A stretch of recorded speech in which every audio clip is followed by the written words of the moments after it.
The cameras flashed, but they weren't for her. She stood 7 months pregnant at the Harrison Foundation Gala, clutching a glass of water, while her millionaire husband, William Harrison III, wrapped his arm around another woman.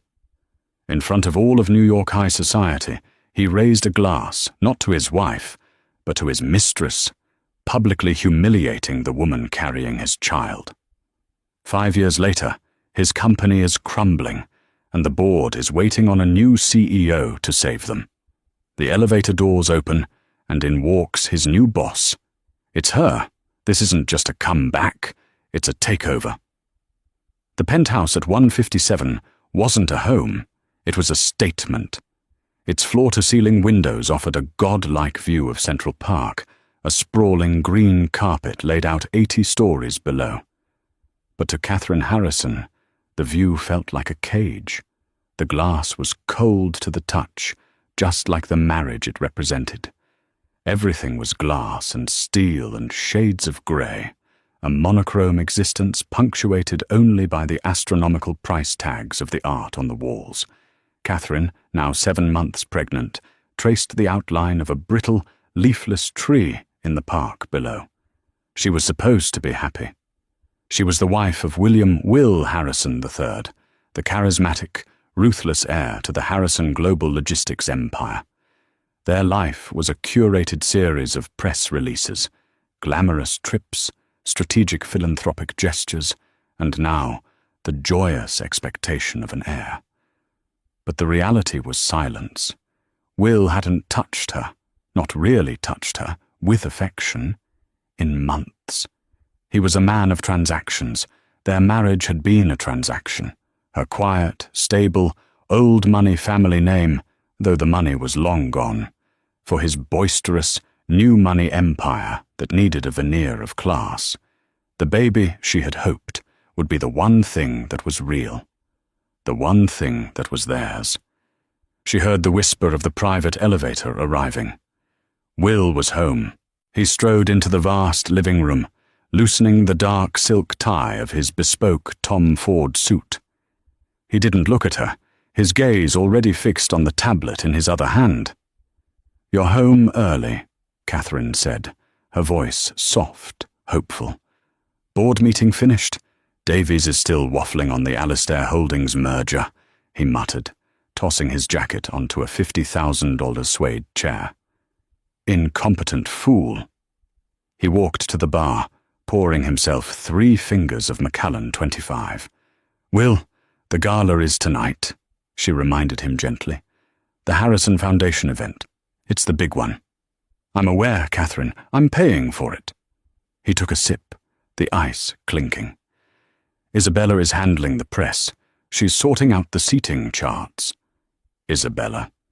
The name landed like a stone in Catherine's stomach. Isabella Vance, Will's senior VP of Public Relations, a woman who was all sharp angles, crimson lipstick, and a predatory intelligence. A woman who looked at Catherine not with malice, but with something far worse. Pity. Isabella, who handled everything, who handled Will. "I picked up my dress," Catherine tried again, forcing a smile.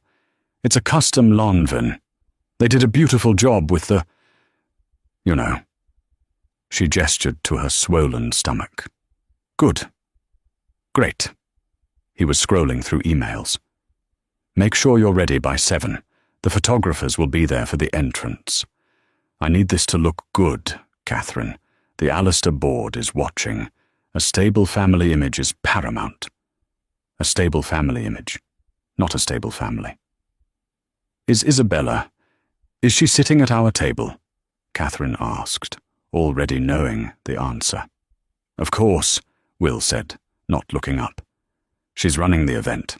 I need her nearby in case one of these old money dinosaurs says something stupid to the Wall Street Journal. Don't be difficult, Catherine. You know her role is vital." Catherine nodded, the familiar sting behind her eyes. She had known, for the better part of a year, that Isabella's role extended far beyond public relations. She saw the late-night texts he thought he'd hidden. She smelled the faint, unfamiliar Chanel perfume on his shirts when he came home from late mergers. She saw the way his eyes followed Isabella in the boardroom, a hunger he never, ever directed at his own wife. She had stayed silent for the baby. She believed the baby would change everything. It would anchor Will, make him see what was real, what mattered. The gala tonight, his foundation's biggest event, was supposed to be their night, a celebration of their family, their future. "I'll go get ready," she whispered. Will just grunted in response, his face illuminated by the cold blue light of his tablet. As Catherine walked to their cavernous bedroom, she passed a framed photo on the marble console. It was from their wedding, 3 years ago. Will was smiling, but his eyes were cold, focused on the camera, on the image. She was smiling too, but she was looking at him, desperate for him to look back. She stopped and touched the cold glass of the frame. She felt her son kick, a small, hopeful flutter beneath her heart. "It's okay, little one," she murmured, pressing her hand to her stomach. "Tonight he'll see us. Tonight he'll finally see." But as she zipped up the deep emerald silk of her gown, a chilling premonition settled over her. She wasn't an idiot. She was a woman who had been systematically isolated, made to feel dependent, and gaslighted into believing her suspicions were just hormonal or ungrateful. Tonight wasn't a celebration. It felt like an execution, and she was walking willingly to the gallows, draped in French silk. The grand ballroom at the Plaza Hotel was a sea of glittering diamonds and counterfeit smiles. It was the epitome of New York's philanthropic elite, a place where billionaires wrote checks to cleanse their corporate sins, and socialites competed for the brightest spotlight. Tonight, the spotlight was firmly on the Harrison table. Catherine felt the weight of hundreds of eyes as she walked beside Will. Her pregnancy, once her private hope, now felt like a public vulnerability. She was a ship in full sail, and she felt desperately, dangerously exposed. Will was electric, a king in his element. He gripped her elbow in a gesture that looked like affection to the cameras, but felt like a vice to her. "Smile, Catherine," he hissed, his own smile a brilliant white flash. "You look pale." They reached the head table, and there she was, Isabella Vance, seated directly to Will's right, in a backless, blood-red dress that seemed to suck all the light in the room toward it. She looked like a weapon. "Catherine, you look lovely. So maternal," Isabella purred, her eyes flicking over Catherine's baby bump with a clinical, dismissive air. She rose and gave Catherine an air kiss that smelled of champagne and victory. "Isabella," Catherine replied, forcing her own smile. "The room is beautiful." "Thank you. I micromanaged every detail. Will knows he can count on me to get things done." She shot a look at Will, so intimate it made Catherine's blood run cold. The dinner was a blur of polite conversation. Catherine poked at a seared scallop, the smell making her nauseous. She listened as Will and Isabella dominated the conversation, recounting a genius, hostile takeover in Chicago, finishing each other's sentences. The other guests at the table, a bank CEO, a senator, a tech mogul, watched the interplay, their expressions ranging from amusement to mild embarrassment. Catherine was invisible. She was the brood mare, the placid, smiling accessory. Then it was time for the speeches. Will stood up, tapping his glass for silence. The room quieted instantly. "Thank you all for coming," Will began, his voice reasoning with power and charm. "The Harrison Foundation is proud to support this city's future. We believe in building things that last, legacies, strong foundations." Catherine felt a small swell of pride. This was the man she had tried to love. A company, a legacy, is not built by one man, Will continued, his eyes scanning the crowd. It is built by vision. It is built by tireless dedication. It is built by a partner who sees the world not just for what it is, but for what it can be. Catherine's hand went to her stomach. He was talking about them, about the baby. This last year has been transformative, Will said, his gaze locking on to someone. Not her. His eyes were fixed, with a burning, raw intensity, on Isabella. I have been lucky enough to have a partner who is fearless, brilliant and truly, truly indispensable. A person who has sacrificed everything to stand by my side, to fight the battles with me, to build this empire. The room was silent. Everyone could see where he was looking.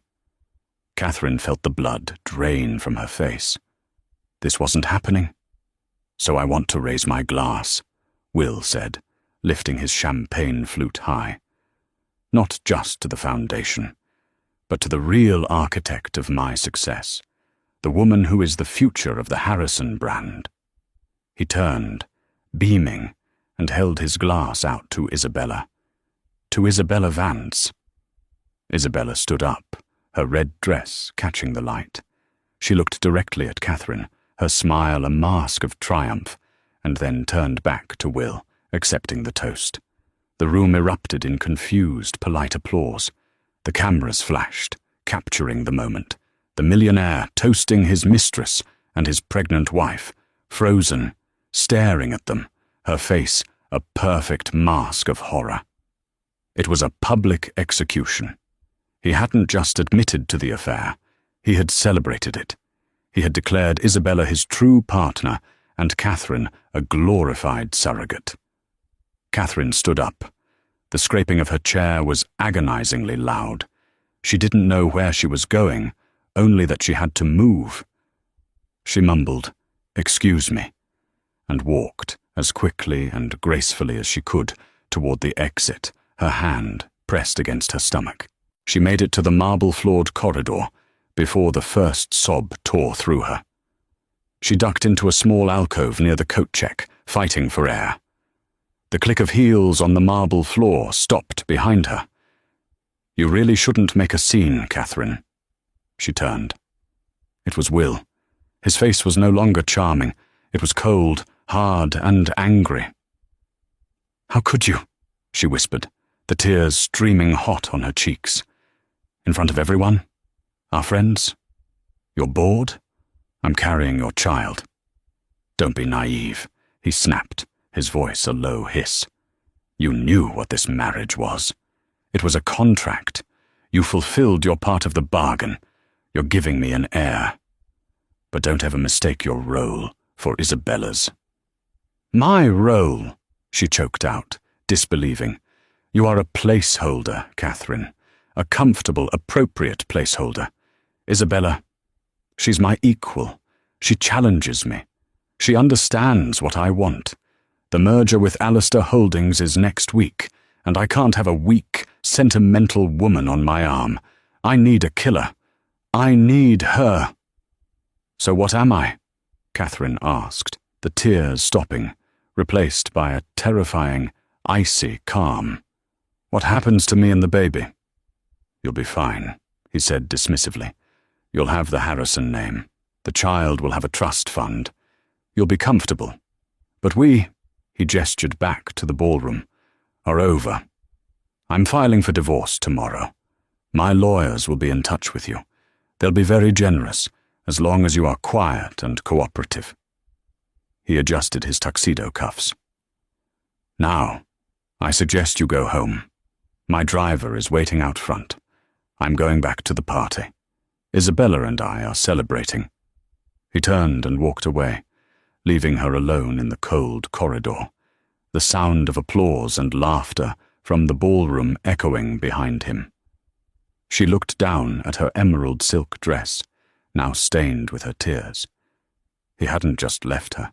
He had gutted her, displayed her for parts, and left her to bleed out on the floor of the Plaza Hotel. The last thread of hope she'd been clinging to didn't just break, he had set it on fire. The humiliation was absolute. By morning, the gossip columns were ablaze. "Harrison Ayres Gala Gambit," screamed one headline. "Wife out, mistress in," declared another. The photos were brutal. Will toasting Isabella and Catherine, alone and pregnant, fleeing the ballroom. Will's lawyers descended, as promised. They were not generous. They were sharks. They offered a one-time settlement that was insulting, contingent on her signing a comprehensive NDA that would forbid her from ever speaking about Will, Isabella, or Harrison Global. When she hesitated, still in shock, they became ruthless. They froze her access to their joint accounts.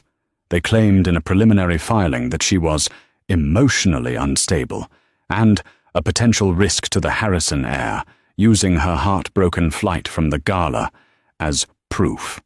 Suddenly, the staff at the penthouse, the driver, the housekeeper, were no longer hers.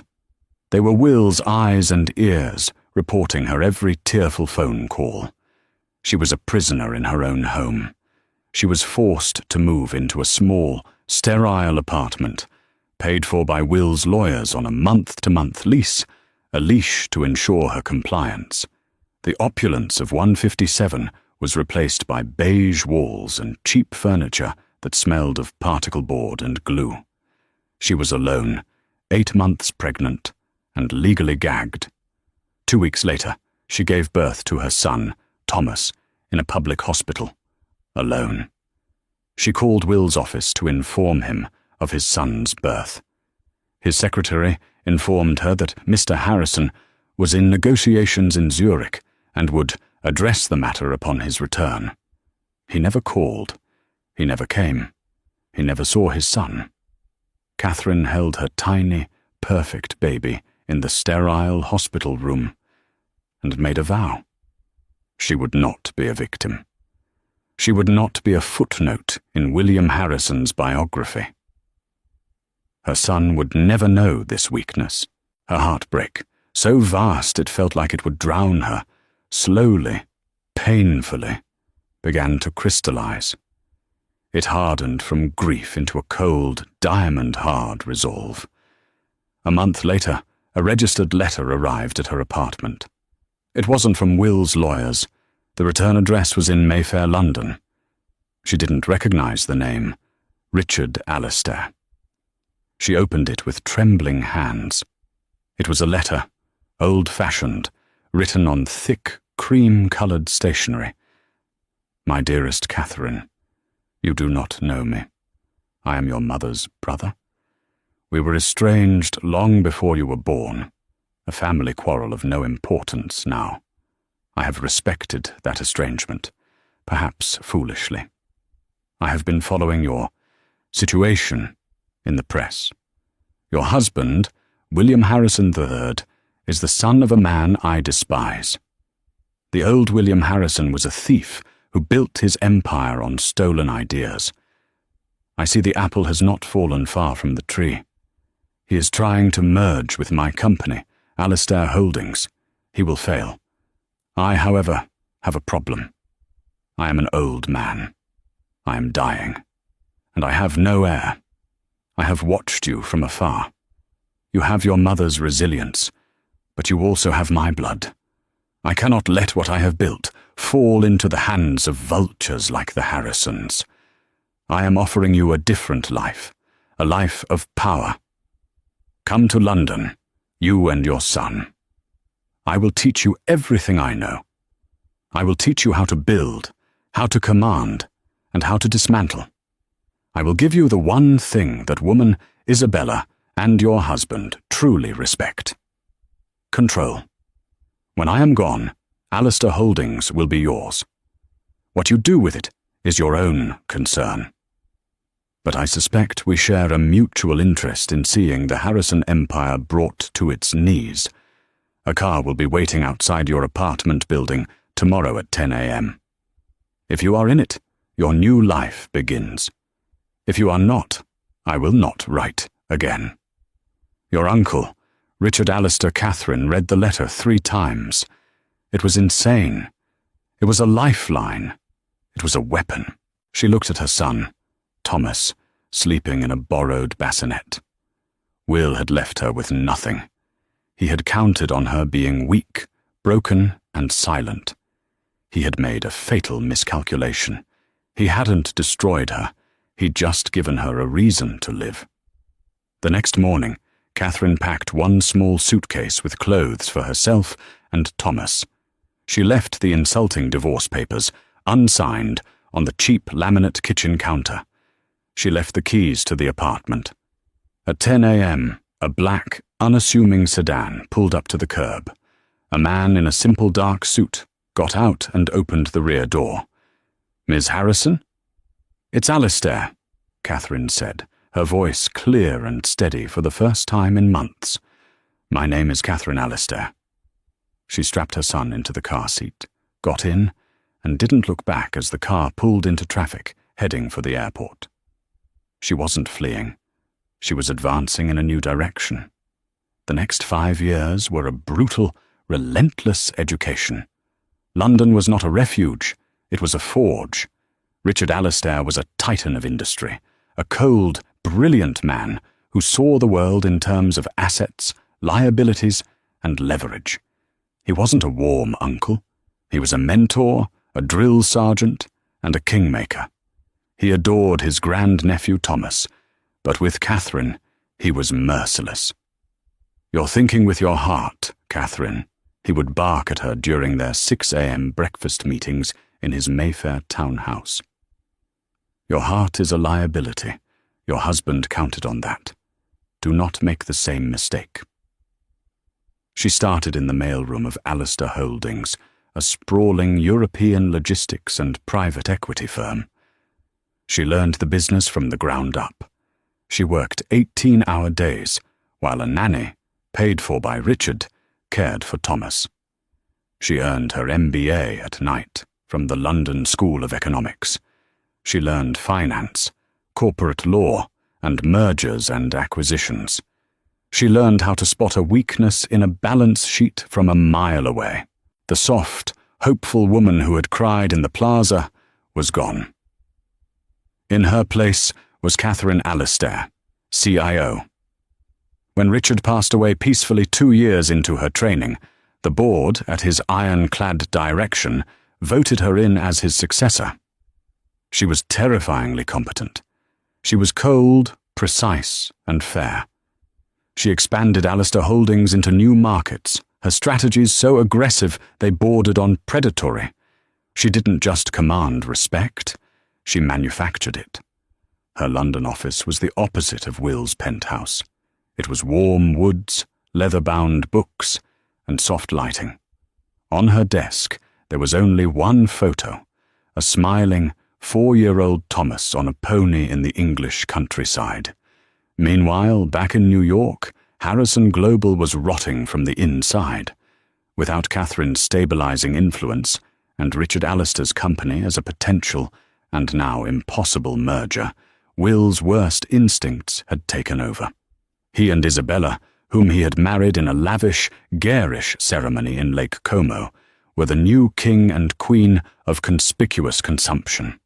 They bought jets, yachts, and a private island. Isabella's PR budget was a black hole of company funds spent on designer wardrobes, million-dollar parties, and vanity projects. Will, desperate to look like a visionary, made a series of disastrous, high-risk investments in tech startups that imploded. Harrison Global, once a blue-chip behemoth, was now hemorrhaging money. The stock was plummeting. The board was in quiet rebellion. Will and Isabella, blinded by their own arrogance, were scrambling, taking out high-interest loans to cover their losses, leveraging the company's core assets to the hilt. They were desperate for a cash infusion, a buyout, a savior. In her London office, Catherine read the quarterly reports from her New York acquisitions team. Harrison Global was bleeding out. It was vulnerable. It was cheap. "Mr. Grant," she said over the intercom to her chief legal counsel, Mason Grant. Mason walked in, a sharp man in a Savile Row suit. "Ma'am, we're setting up a new shell corporation, Bridgewater Capital. I want it domiciled in Delaware, funded through our Cayman accounts. It's to remain completely anonymous." "Anonymous acquisition. Hostile or friendly?" Mason asked. "It will begin as friendly," Catherine said, her eyes fixed on the New York skyline on her monitor. "I want you to make a tender offer for a controlling stake in Harrison Global. They're desperate, so they'll see it as a rescue. Will Harrison is too arrogant to believe anyone would mount a hostile takeover, and too stupid to see who's really behind it." "He'll fight it," Mason warned. "Let him," Catherine said, a small, cold smile touching her lips for the first time in years. "He'll leverage himself even further. Let him panic. Let him rally the board.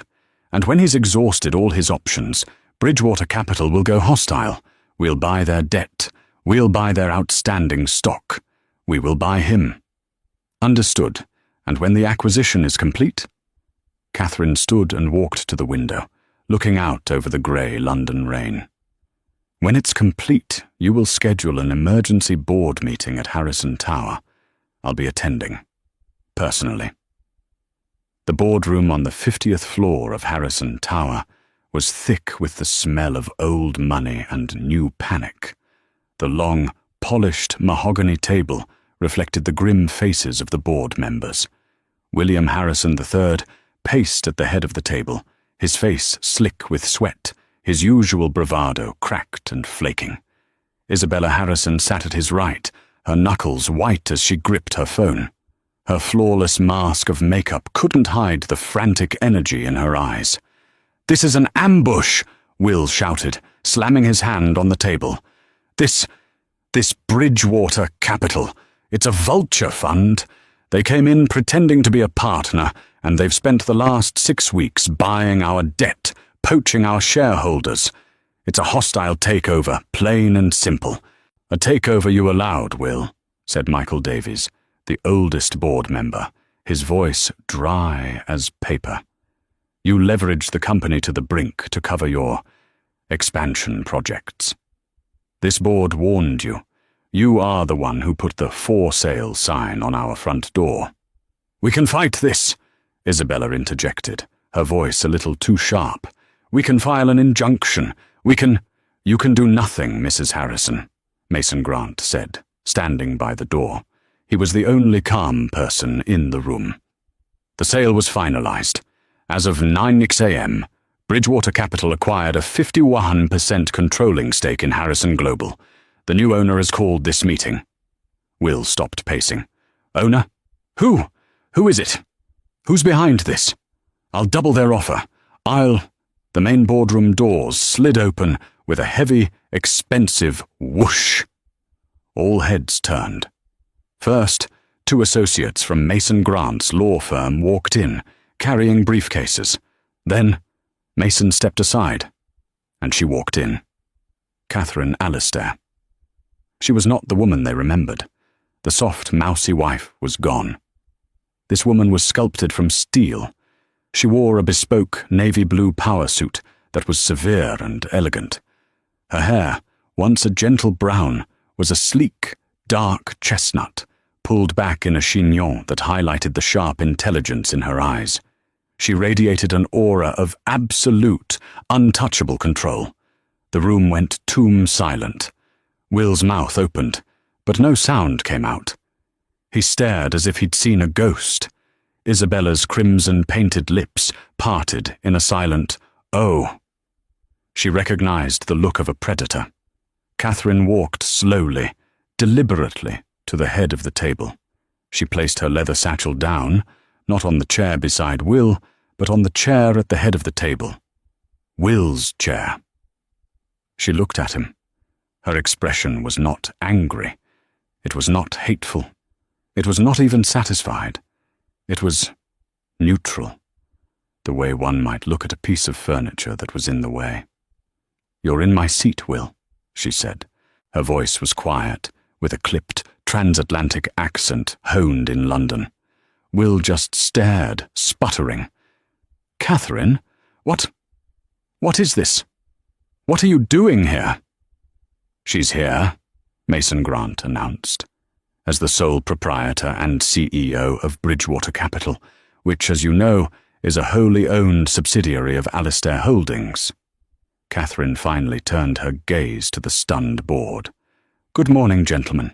And Ms. Chen," she nodded to the one other woman. "I am Catherine Alistair, the CEO of Alistair Holdings, and as of 9:01 a.m., I am the majority shareholder and new chairwoman of Harrison Global." The blood drained from Will's face. He physically staggered back, gripping the table for support. No, that's impossible. Richard Alistair hated me. He's dead. He was my uncle, Catherine said simply, as if stating the weather. And he was a very smart man. He left his company to family. Now, if you'll all please take your seats. We have a lot to discuss. Isabella found her voice first. "You bitch," she hissed. "This is what? Some kind of pathetic revenge fantasy?" Catherine looked at Isabella, truly looked at her, for the first time.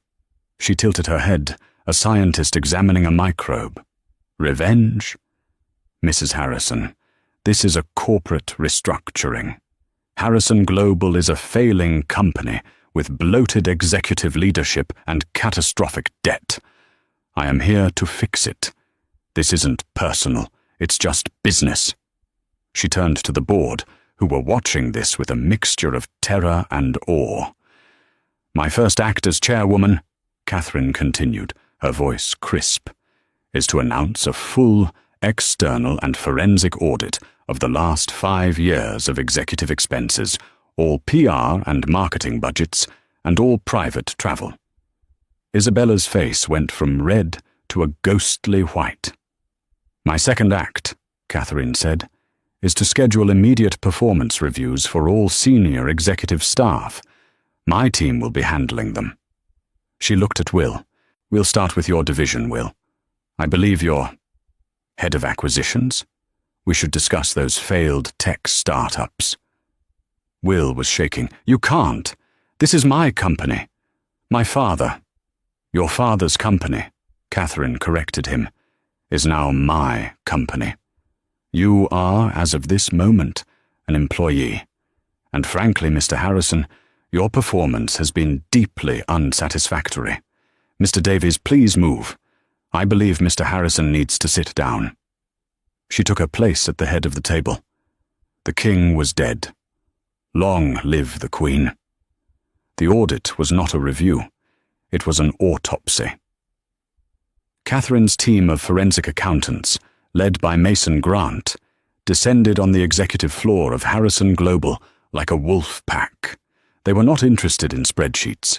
They were interested in receipts, travel manifests, and offshore bank accounts. Within 72 hours, they found what Catherine already knew was there. The rot was concentrated in 2 places: Will's catastrophic high-risk investments, which he'd hidden from the board, and Isabella's PR budget. Isabella hadn't just been spending lavishly, she had been committing wire fraud. She had created shell companies, fake event planners, consulting firms, and influencer agencies, and had been awarding them 7-figure contracts from the Harrison Global marketing budget. The money was then funneled directly to a private account in her name. She had stolen, by their initial estimate, over $22 million. Catherine sat in her new office, Will's old office, which she'd had completely redecorated in warm woods and soft greys, removing the garish chrome and black leather, when Mason Grant brought her the final report. "It's worse than we thought," Mason said, placing the thick binder on her desk. "It's not just embezzlement. It's tax evasion, wire fraud. She's creative." "And Mr. Harrison?" Catherine asked, flipping to the executive summary. "Willfully ignorant at best, complicit at worst," Mason replied. He co-signed on 3 of the largest contracts to the shell companies. He may not have known where the money was going, but he's on the hook for gross negligence. The board has grounds to terminate him with cause. No severance, no parachute. No, Catherine said. Mason looked surprised. Mum? Firing him is an escape. He'd take his remaining personal wealth, lick his wounds, and disappear to some private island. He doesn't get to escape, Catherine said, her voice devoid of emotion. His humiliation must be as public as mine was. He stays. He'll keep his title. But I'm reassigning him. She picked up the phone. Send Mrs. Harrison in, please. Isabella stormed into the office moments later. The last 3 days of the audit had clearly worn on her. She was no longer the sleek predator. She looked ragged, desperate. You have to call them off, Isabella shrieked, advancing on the desk. This is harassment. You have no right to. Sit down, Isabella, Catherine said, her voice quiet, but carrying an authority that stopped Isabella cold. Isabella, shocked at her own compliance, sank into one of the chairs facing the desk. Catherine slid the binder across the polished wood. My audit team has found some discrepancies in your PR budget. Isabella's eyes widened as she saw the cover page. Forensic audit. I. Vance, executive expenses. This is $22 million, Isabella, Catherine said. Vance Innovations, Global Style Consultants, Apex Event Management, all shell companies, all registered to a post office box in the Cayman Islands, all controlled by you. Isabella's breath hitched. She was trapped. You can't prove that, she whispered. I don't have to, Catherine said, leaning back. The district attorney's office will. Mr. Grant has already forwarded this entire file to the SEC and the Manhattan DA. They found it compelling. Isabella's entire body began to tremble. You're sending me to jail. The arrogance was gone, replaced by a raw, pathetic terror. Catherine, please, don't do this. He made me. He pushed me. The spending, the lifestyle. He's the one you want. Catherine watched her, her face unreadable. You did this to yourself. You were a thief, a clumsy one at that. You saw an opportunity, and you took it, and you never once thought there would be consequences. That's the problem with people like you and Will. You think you're untouchable. Catherine pressed a button on her desk phone. Sarah, please send in security. No! Isabella lunged forward, trying to grab the binder. Please, Catherine, I'll give it back. I'll give it all back. Don't do this. Think of what we... There is no we, Catherine said, as 2 uniformed security guards entered the office. There is only you and what you did. You can't, Isabella screamed as the guards took her by the arms. Will, do something. The guards escorted the screaming, struggling woman out of the office and into the main hallway in front of the entire executive floor. Employees poked their heads out of offices, watching as Isabella Harrison, the Queen of Harrison Global, was marched to the elevator in handcuffs. Catherine stood and walked to her window, watching the silent, snow-filled sky over Central Park. An hour later, her assistant buzzed. Mr. Harrison is here to see you. He seems unwell. Send him in. Will stumbled into the office. He was a broken man. His suit was rumpled, his eyes red-rimmed and bloodshot.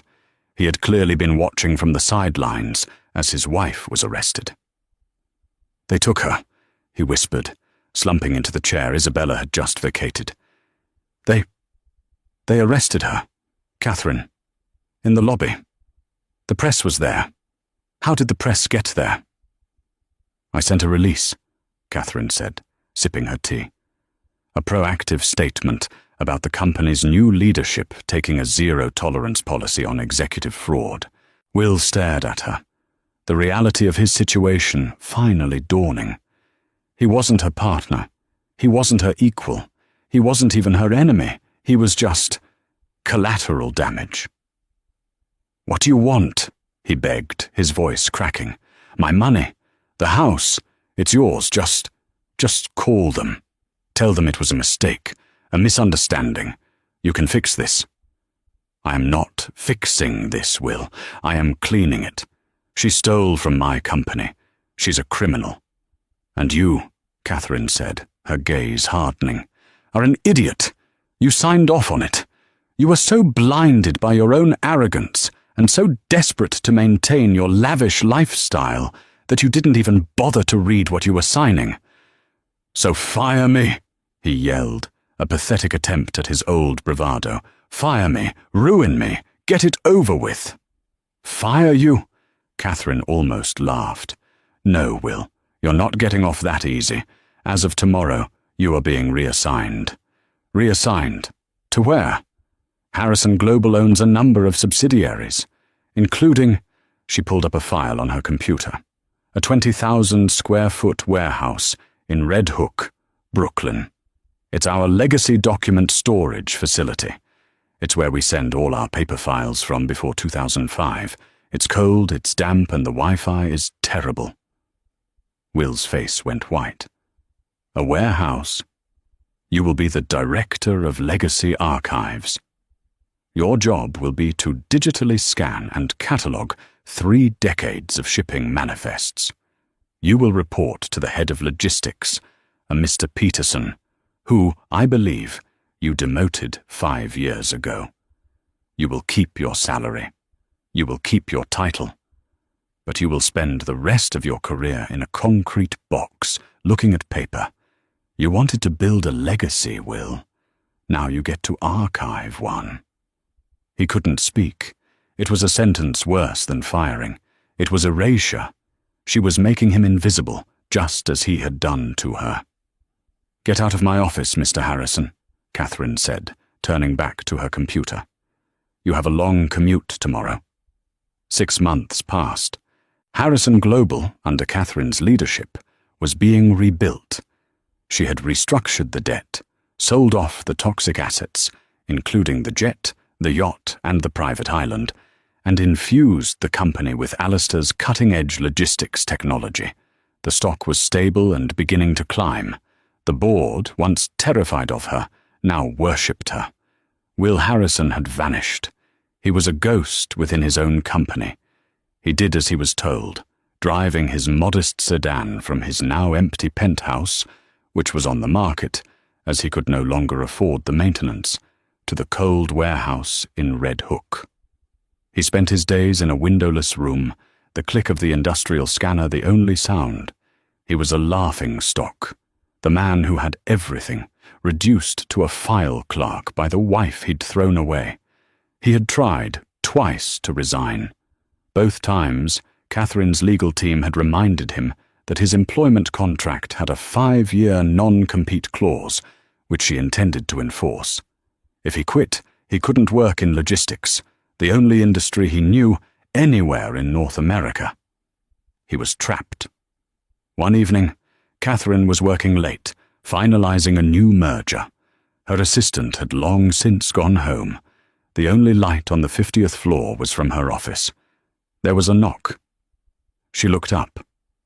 Will was standing in the doorway. She hadn't seen him in months. He was thin, pale, and looked 20 years older.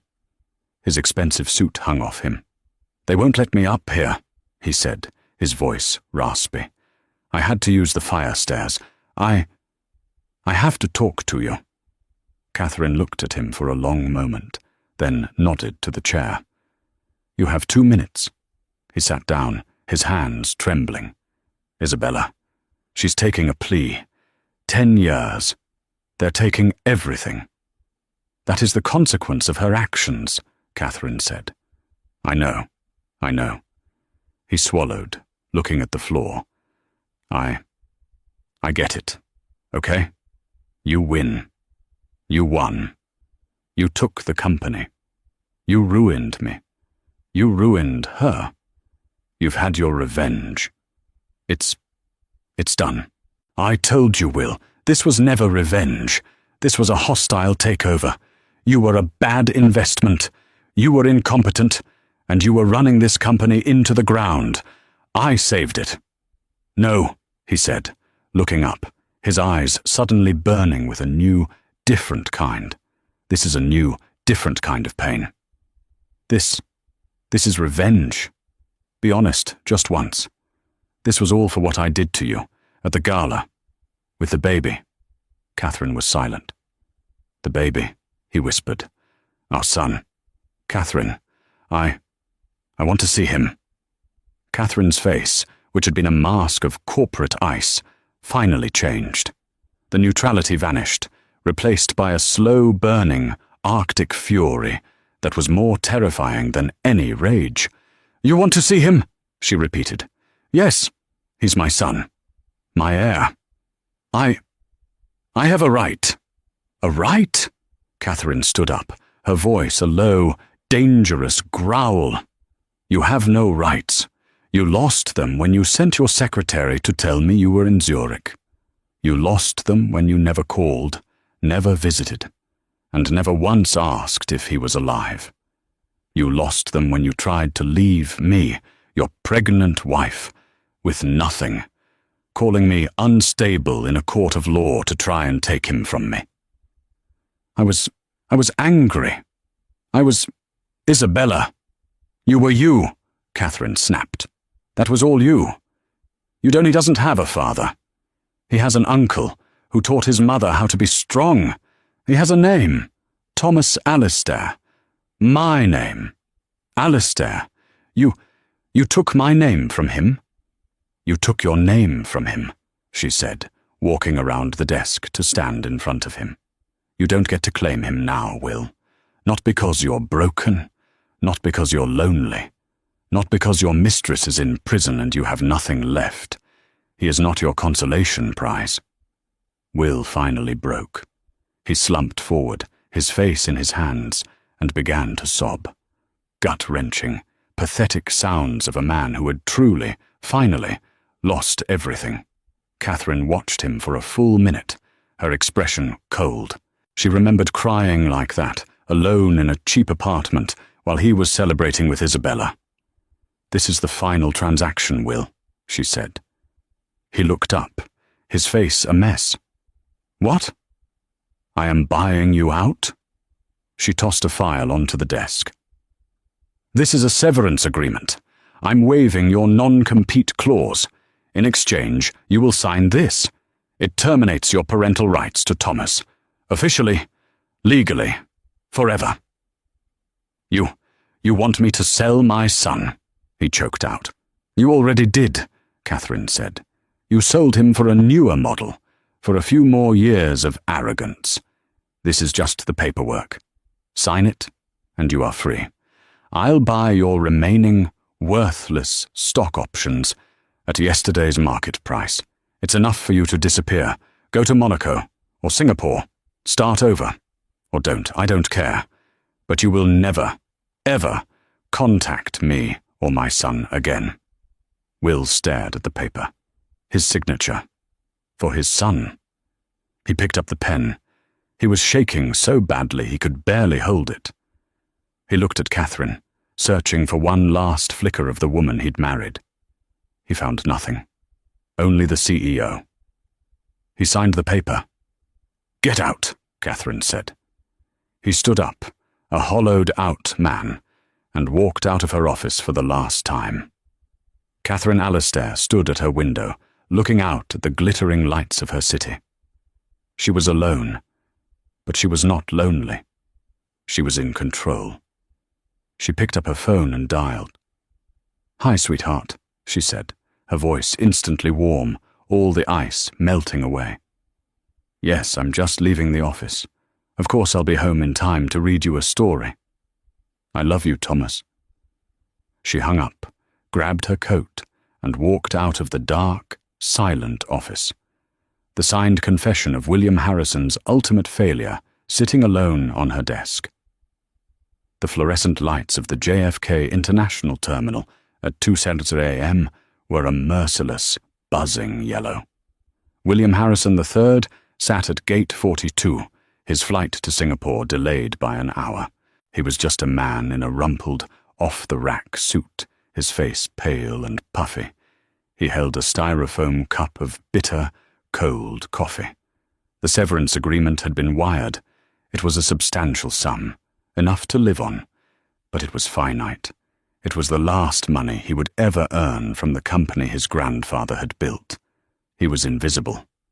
No one looked at him twice. He was no longer William Harrison III, the Lion of Wall Street. He was just another piece of human freight waiting to be shipped off. He watched a young family nearby. A father, looking exhausted but happy, was hoisting a sleeping little girl onto his shoulder, while his son, about Thomas's age, buzzed around his legs with a toy airplane. The man ruffled his son's hair. "Easy, champ. We'll be on the plane soon." A cold, sharp pain lanced through Will's chest, so intense it made him gasp. It wasn't the loss of the company. It wasn't the loss of his penthouse or his reputation. It was that. The casual, easy affection. The word champ. He had a son. A son he had sold for a non-compete clause. He had spent 5 years trying to build an empire for a child he'd never seen, all while destroying the woman who was raising him. He'd been so obsessed with his legacy that he had failed to see he already had one. He'd traded a human being for a balance sheet, and he'd lost both. When they called his flight, he stood up, dropped his coffee cup in the bin, and walked down the jet bridge without looking back. He had no one to look back for. 200 miles away, in a sprawling, warm duplex overlooking Central Park, a different building, one she had chosen, one she owned. Catherine Alistair was on the floor, building a fortress out of magnetic tiles.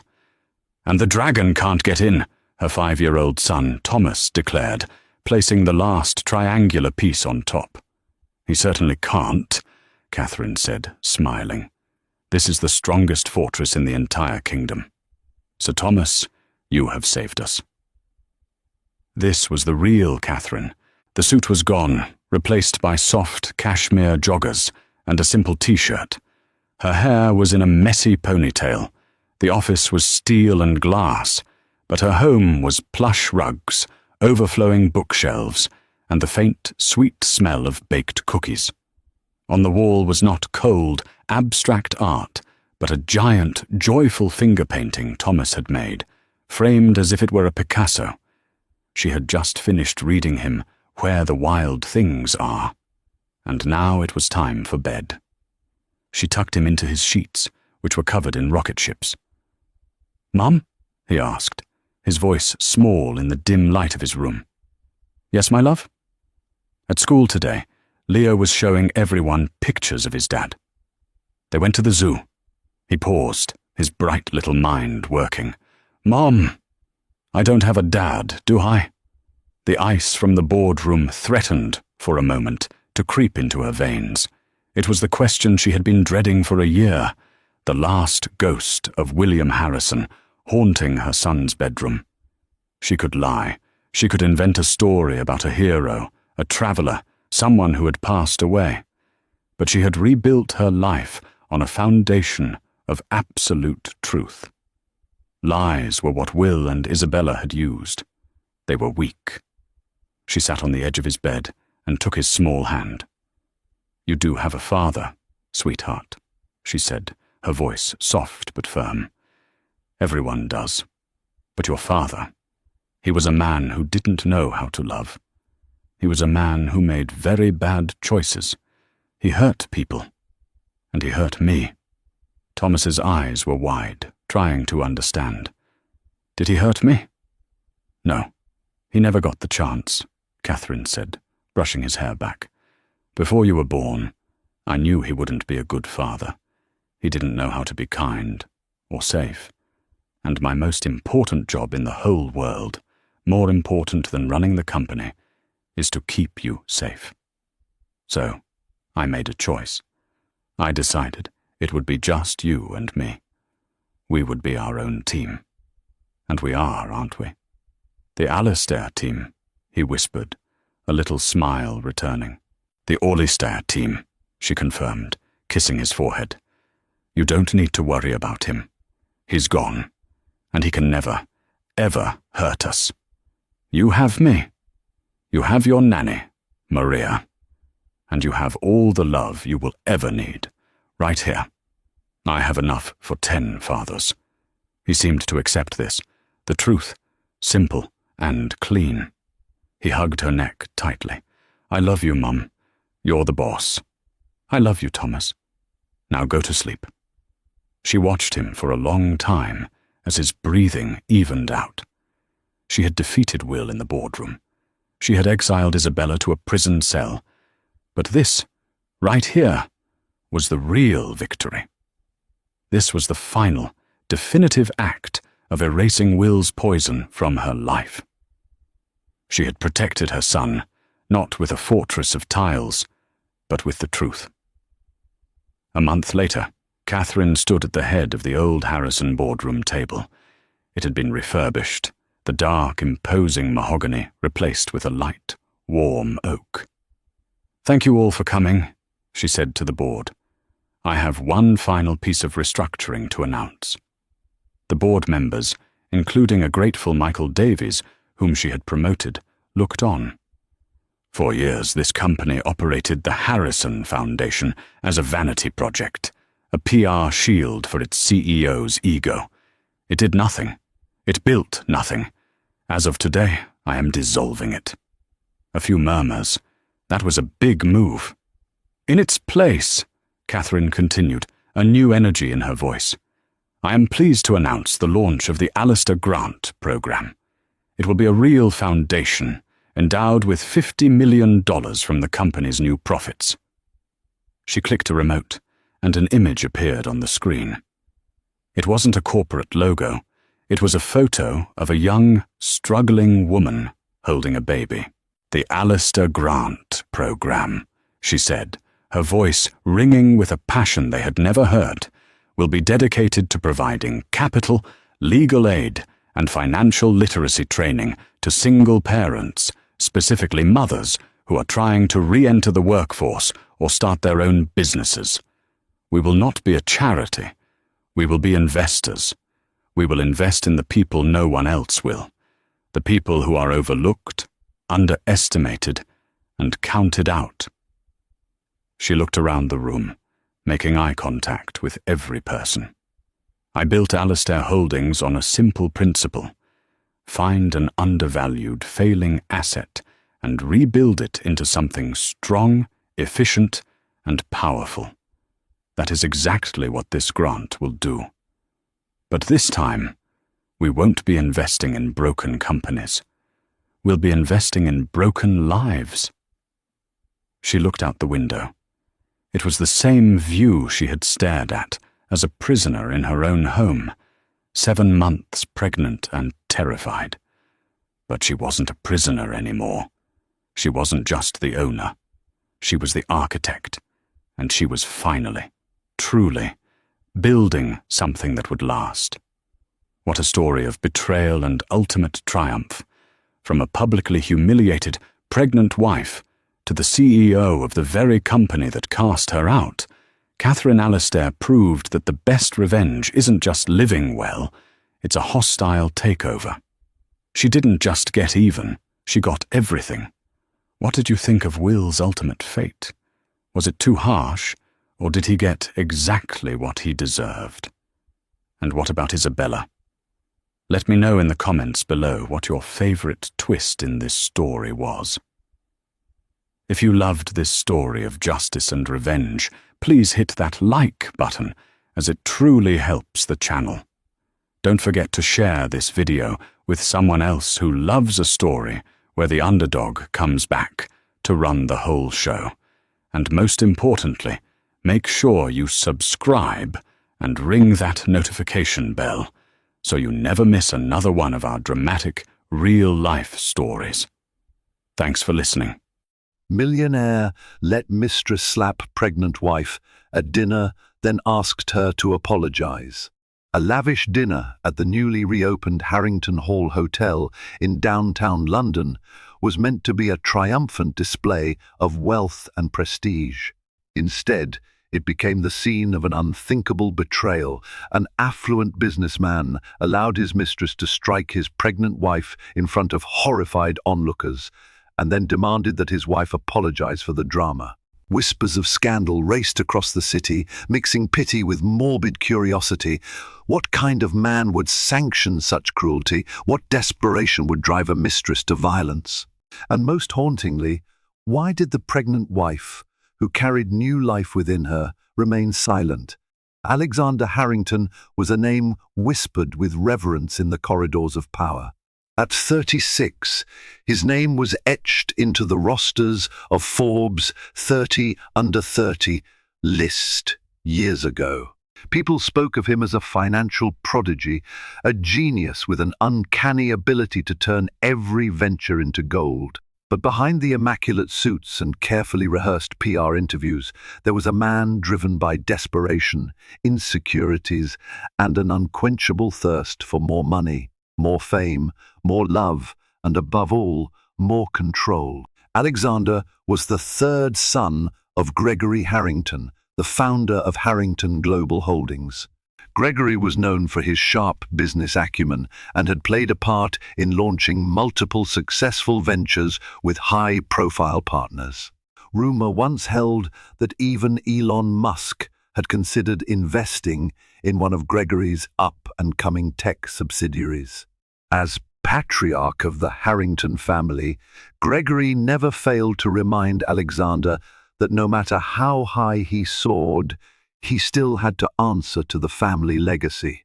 Catherine Harrington, née Macmillan, was Alexander's wife of 5 years. At 29, she was a well-educated, graceful woman who held her own philanthropic interests. She had once dreamed of setting up a children's art therapy center in impoverished neighborhoods. But after marrying Alexander, her ambitions were overshadowed by social obligations and the demands of her husband's business. She was now 7 months pregnant with her first child. Catherine felt apprehension and hope weaving together inside her a deep desire to protect her unborn child from the whirlwind of Harrington power plays. They lived in a polished penthouse overlooking the Thames, with floor-to-ceiling glass that reflected the city's lights at night. It was a far cry from the modest suburban home Catherine grew up in, but she tried to adapt. Her father-in-law often offered patronizing praise about her upward mobility, as if every achievement in her life was purely due to the Harrington name. Unbeknownst to Catherine, Alexander's personal life was entwined with a young socialite named Serena Lee. Serena, daughter of a Hong Kong media magnate, was known for her striking beauty and relentless pursuit of status. She had made a splash on social media for her glamorous lifestyle, lavish vacations, overpriced couture, exclusive VIP parties. When she first met Alexander at a charity function, her instincts told her that this was a man she could mold. She recognized his hunger for admiration and seized upon it. They began a clandestine affair that quickly escalated from stolen kisses in dark corridors to extravagant getaways. To maintain secrecy, Alexander bought a discreet riverside apartment where they would meet. Their relationship was built on silent deals. Serena would stroke Alexander's ego, never questioning his insecurities, while he would cater to her appetites for luxury and glamour. Catherine had long suspected there was another woman. Late-night phone calls, unaccounted absences, and the vague cologne that didn't match Alexander's usual fragrance were the first signs. But whenever she confronted him, Alexander skillfully deflected her concerns with cold indignation or promises of a critical business meeting. Catherine tried telling herself it was stress at work. Yet, her intuition, once dismissed by the man she thought she knew, refused to silence itself. When word reached Catherine that her husband intended to host an extravagant dinner at Harrington Hall Hotel, a property once owned by her father-in-law, but recently renovated and reopened under Alexander's leadership, she assumed it was simply another PR endeavor. In truth, Alexander's motivation was more personal. With the new hotel, he hoped to make a grand statement of success. The dinner was an opportunity to showcase his achievements and invite influential investors, possibly to overshadow the looming presence of Gregory's demands that Alexander produce an heir who would carry on the Harrington lineage. Little did Catherine know that Serena would also be in attendance. It was the final bold step on Alexander's part to blend his public life with his private indulgences. She was his mistress, but he wanted her to taste the validation of being recognized at a Harrington event, if only subtly. For Serena, this dinner signified Alexander's commitment to her, a promise that she was more than just a hidden affair. As the date of the dinner approached, Catherine's suspicion grew sharper.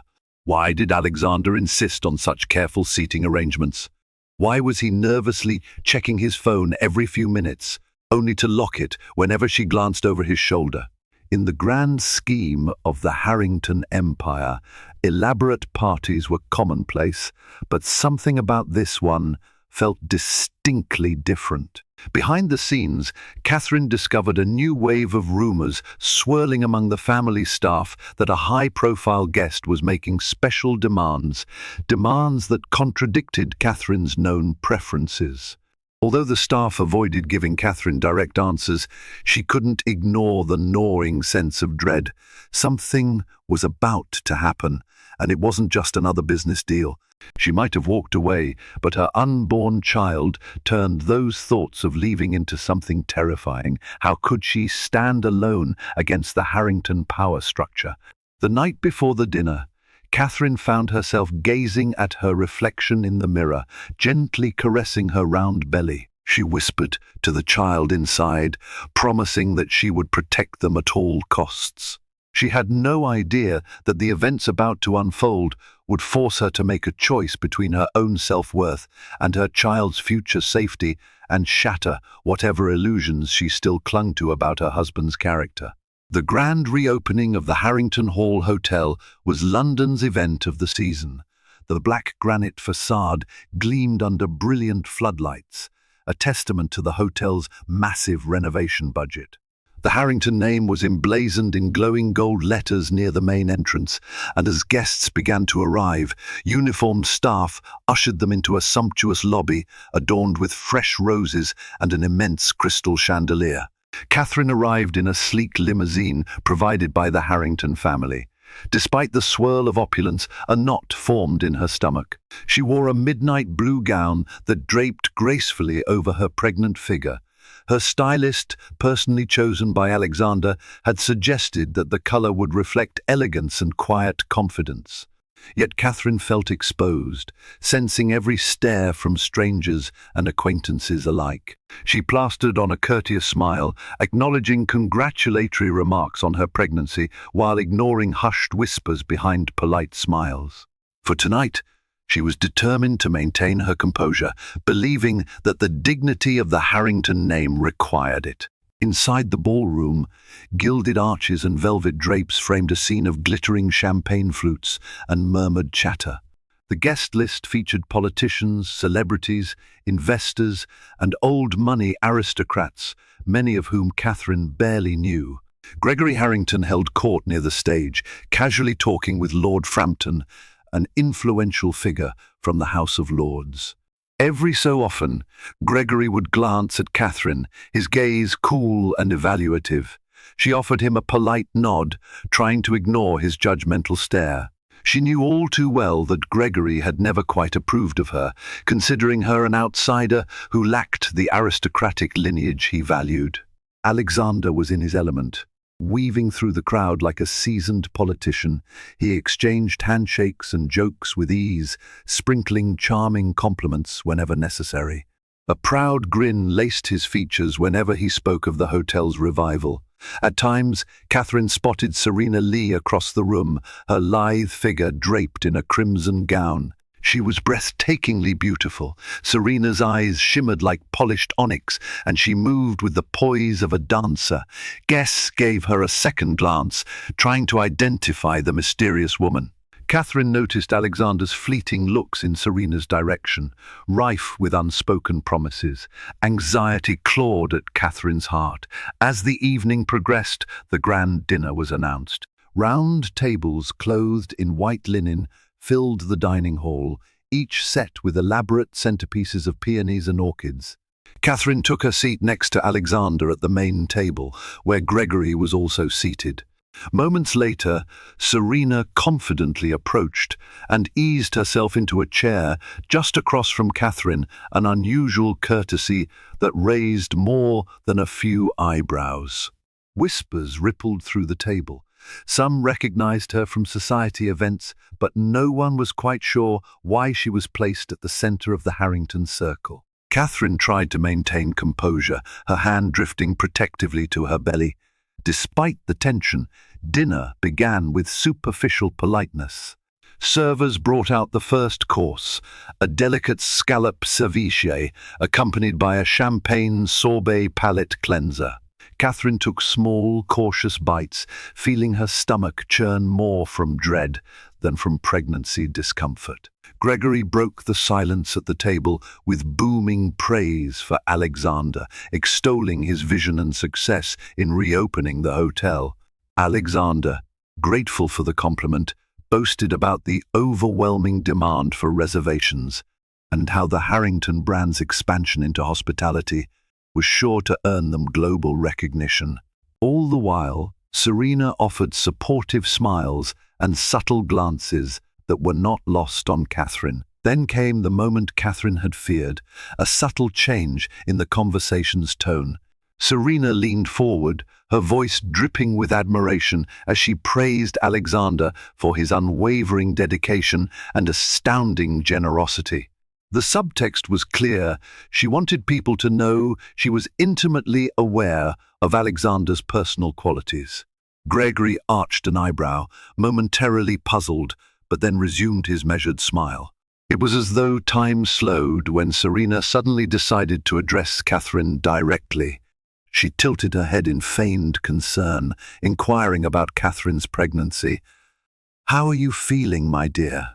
Pregnancy can be so exhausting, can't it?" Catherine cleared her throat. "I manage day by day. Thank you for your concern." The formal politeness felt forced. "I'm sure Alexander is taking good care of you," Serena continued, letting her hand rest lightly on Alexander's arm. "He's such a good provider."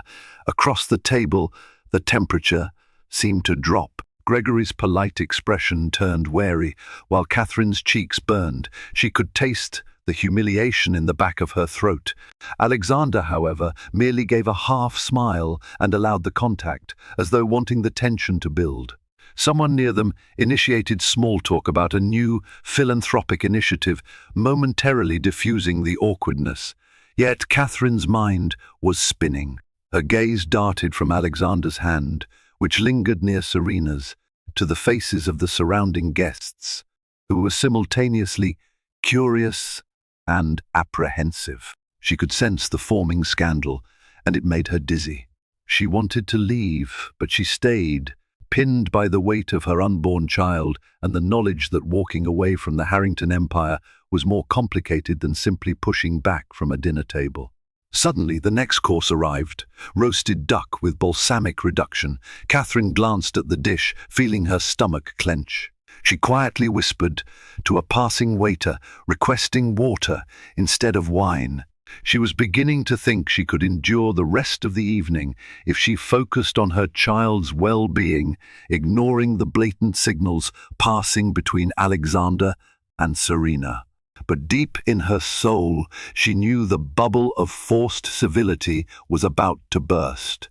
Nothing could have prepared her for the cruelty Alexander was about to inflict. As the main course was cleared away and a brief lull in the conversation arose, Alexander stood to address the room. He offered a generous toast to the success of Harrington Hall Hotel, proclaiming it a new era for the Harrington family. He thanked Gregory for his endless support, and the applause that followed was polite if not enthusiastic. Catherine forced a smile, praying that the evening would end without further conflict. She sensed her husband's restlessness. He was impatient to flaunt something or someone, and fear prickled in her veins. Seated across from Catherine, Serena fidgeted restlessly. The hush that fell over the ballroom when Alexander spoke was precisely what she craved. She wanted to be the center of that hush, that reverent attention. She stared at Catherine with undisguised contempt, as though Catherine's very existence was an affront to Serena's dreams of securing a place by Alexander's side. Catherine avoided the gaze, but she felt it like a searing brand. When dessert, a lavish chocolate soufflé, was served, Alexander gestured for the staff to dim the overhead lights, leaving only warm spotlights over the table. A hush settled among the guests, who sensed a dramatic shift in mood. Some of the staff hesitated, unsure if this was planned or a spontaneous decision. Gregory, still seated, observed his son with narrowed eyes, uncertain of what Alexander intended. With a microphone in hand, Alexander delivered a brief monologue about family values, about the importance of unity and legacy. Then he shocked everyone by introducing Serena Lee as a dear friend who had contributed immeasurably to the success of the hotel's reopening. Gregory's jaw tightened, Catherine's chest constricted. And Serena. She stood, gracefully inclining her head in mock humility, her crimson gown reflecting the spotlight as if she were on stage. Polite applause ensued, albeit confused. Catherine's thoughts raced. Why was Alexander publicly elevating Serena's status? Why risk the scandal of letting the world see his mistress under a spotlight? But the answers were plain to her now. Alexander's thirst for power had mutated into an obsession with controlling everything, including how his personal relationships were perceived. If he could make Serena's presence legitimate, then he would no longer have to hide her. He could have them both, his pregnant wife to secure the Harrington legacy, and a mistress to fulfill his lust for excitement and vanity. The final blow came when Alexander, with an air of practiced confidence, beckoned Catherine to stand. "My lovely wife," he began, "is pregnant with our first child. Tonight, I want to acknowledge her grace and strength through this journey." Catherine stood, a forced smile on her lips, uncertain whether to be relieved at the recognition or terrified at what might come next.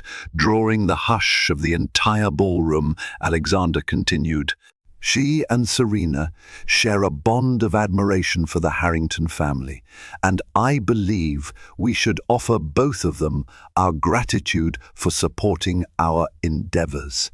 Gasps rippled through the crowd. Gregory's face was a mask of fury. Some guests fidgeted nervously in their seats, unsure if they were witnessing a drunken gaffe or a carefully orchestrated humiliation. Serena pivoted toward Catherine, closing the distance with calculated steps. The tension at the table was suffocating. Catherine could barely breathe, her heart thundering in her ears. Then, in an act that defied all social norms, Serena raised her hand and slapped Catherine across the face.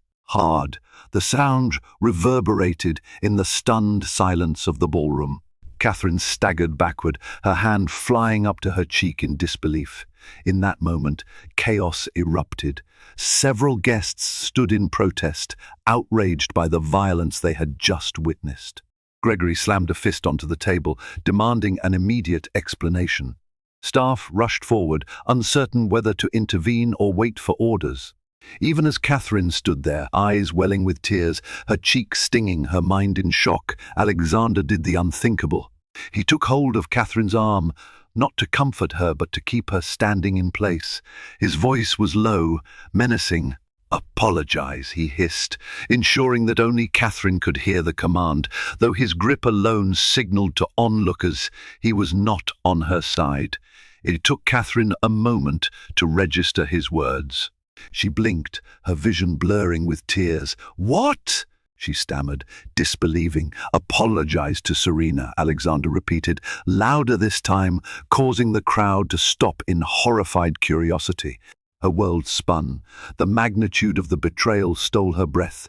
She was carrying his child, and he wanted her to apologize to the mistress who had just assaulted her. She looked around the room, dozens of eyes locked on her. There was a moment of hope when she saw her father-in-law, Gregory, rise to his feet, as if ready to intervene. But to her shock, he paused. Was he considering the repercussions of a public family scandal? Fear of damaging the Harrington name, perhaps? Tears rolled down Catherine's cheeks, but she did not speak.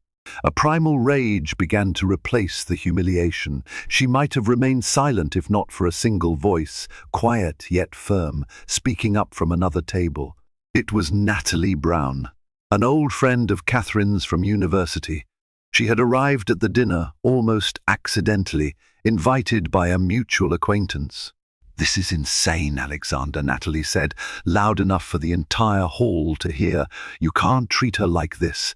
That was all it took to break the tension. People began clamoring, some urging Catherine to sit, others demanding an explanation from Alexander. Yet Alexander would not release his grip on Catherine's arm. His eyes burned with a twisted anger, as though offended that the crowd was turning against him.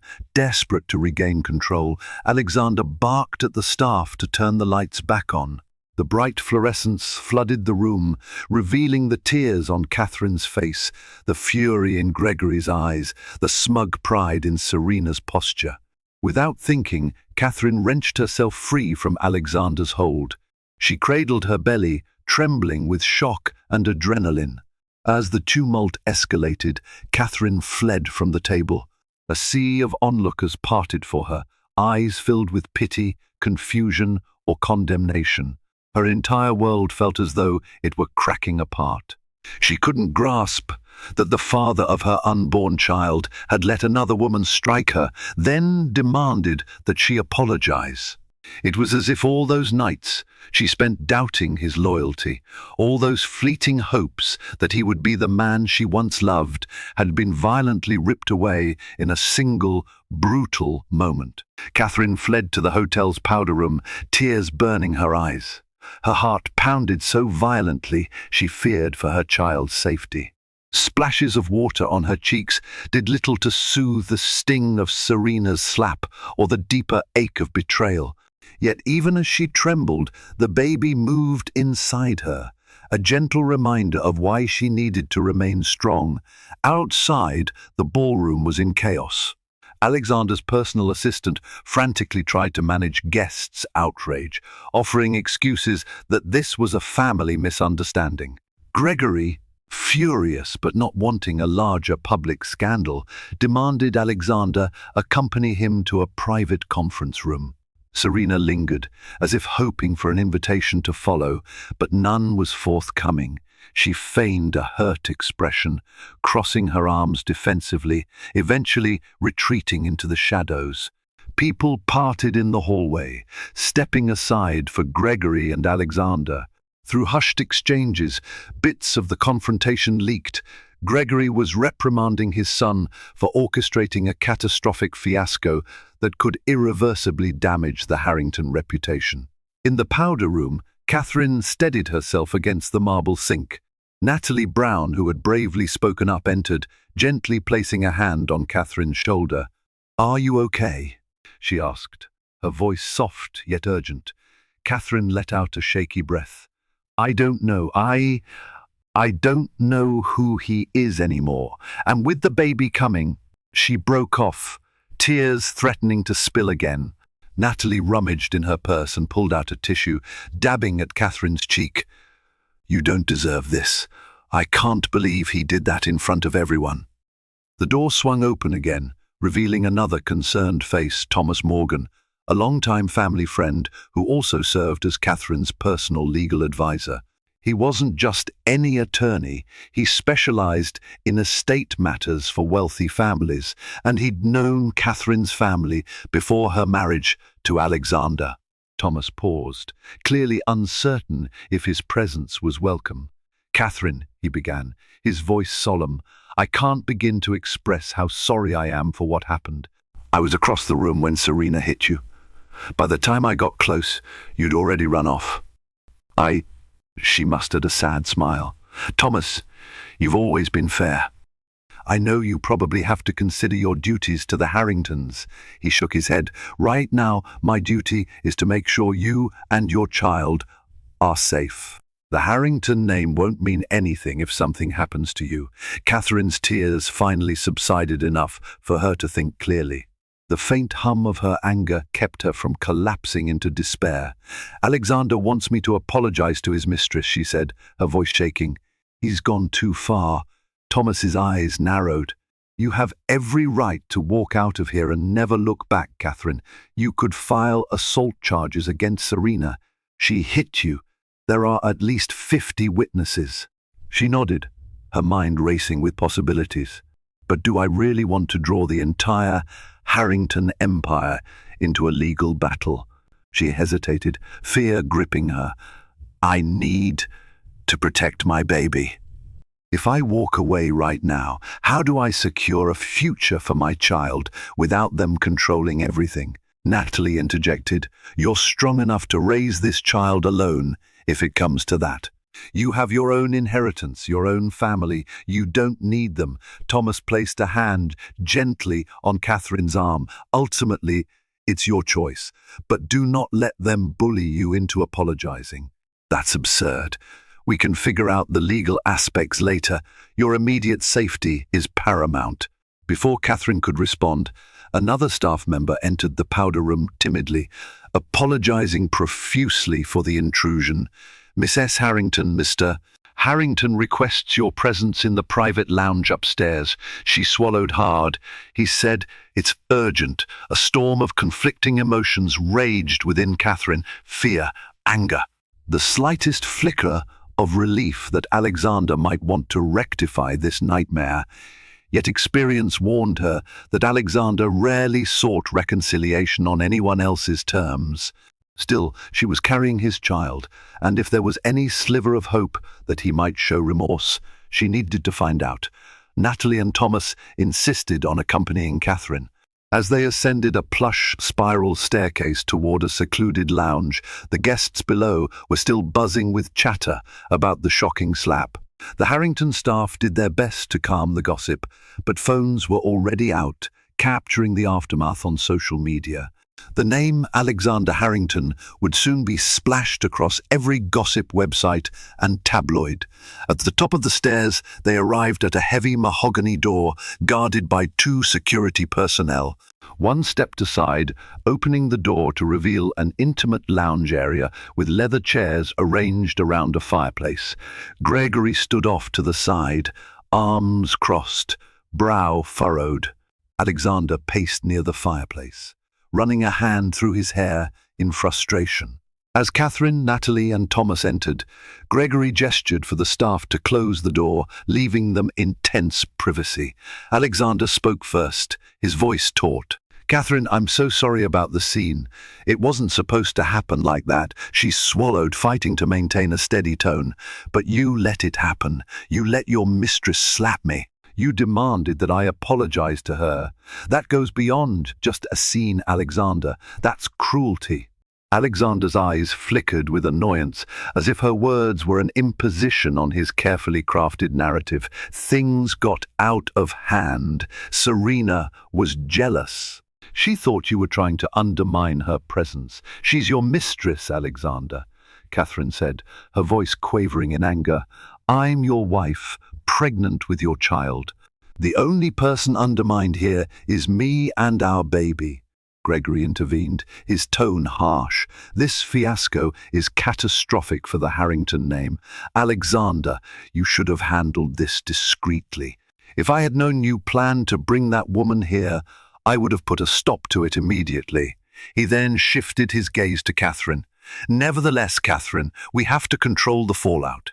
As humiliating as it is, a public confrontation could ruin our family reputation. We need to figure out how to manage this crisis." Catherine felt her blood run cold. Neither father nor son offered any genuine compassion for her suffering. They were only concerned with optics. Anger flared in her eyes. "So, you want me to take the blame? To apologize to her for your precious reputation?" Alexander stiffened. "I'm only asking you to make a statement that this was a misunderstanding. You don't have to directly apologize if that's the sticking point, but the press will jump on this. Our business deals could tank if we don't present a united front." Thomas stepped in. "Mr. Harrington, you can't seriously expect Catherine to do that. She's the victim here, not the aggressor. Any statement she makes should reflect the truth that she was assaulted." Gregory's expression darkened. "Watch your tone, Thomas. You work for this family. And might I remind you, if Catherine truly cared about the Harrington name, she'd want to minimize scandal. We can't have the mother of our future heir embroiled in a public spectacle." A bitter laugh escaped Catherine. "The first C. I'm only valuable as the mother of your heir. My dignity, my well-being, it means nothing to you. Well, I have my own life, my own child to protect. I'm done letting you people treat me like a decorative object." Alexander opened his mouth to protest, but Catherine raised her hand, silencing him. "I won't apologize to Serena. I won't let you or anyone else twist this into a minor misunderstanding. If you want to salvage your reputation, start by acknowledging what you did was morally reprehensible." His eyes flashed with anger at her defiance. Gregory also bristled, but he said nothing. He seemed torn, caught between berating his son and controlling the damage. Catherine turned on her heel, heading for the door. She paused only to look back at Alexander, her once loving husband, and say, "The child I'm carrying deserves better than this. If you want to be a father, show me you can be a decent human being first." With that, she left the lounge, flanked by Natalie and Thomas. Her mind raced with questions about what her next move would be.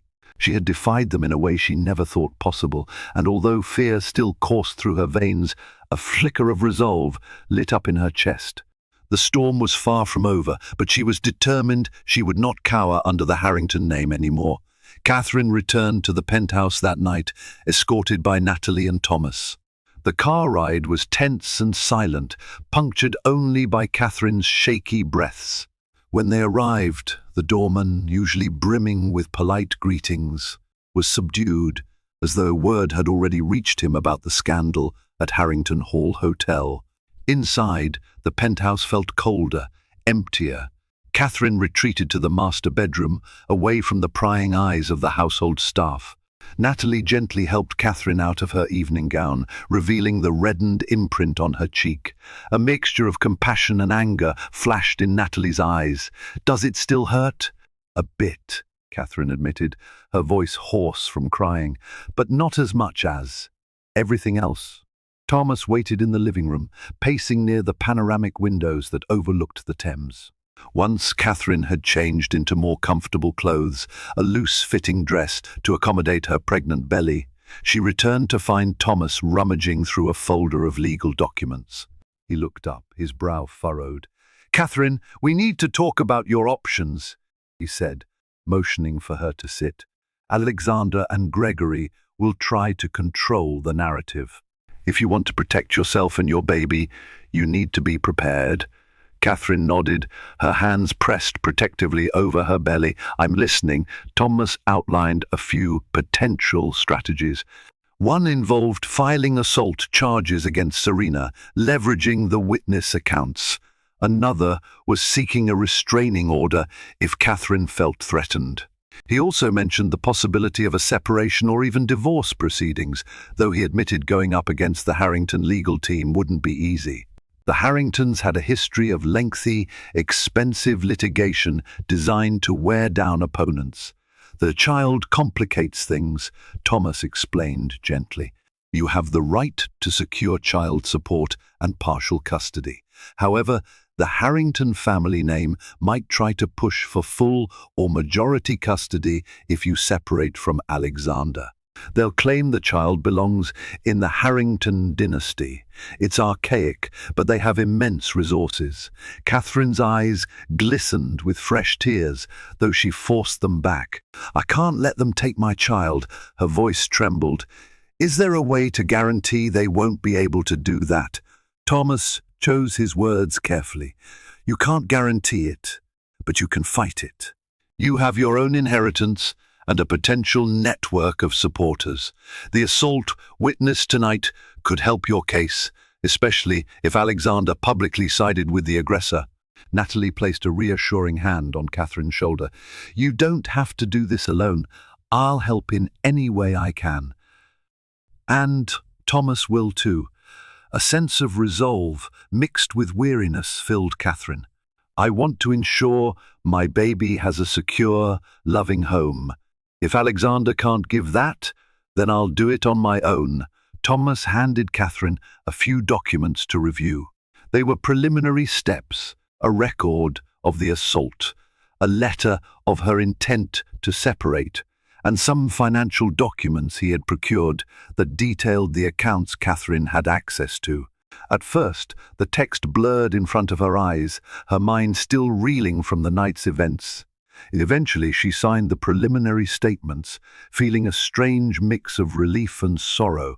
It wasn't a formal divorce filing yet, but it was the first step in drawing a boundary between her and the Harrington family's toxic influence.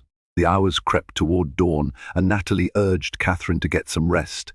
Exhausted, Catherine retreated to the bedroom. She lay awake, staring at the ceiling.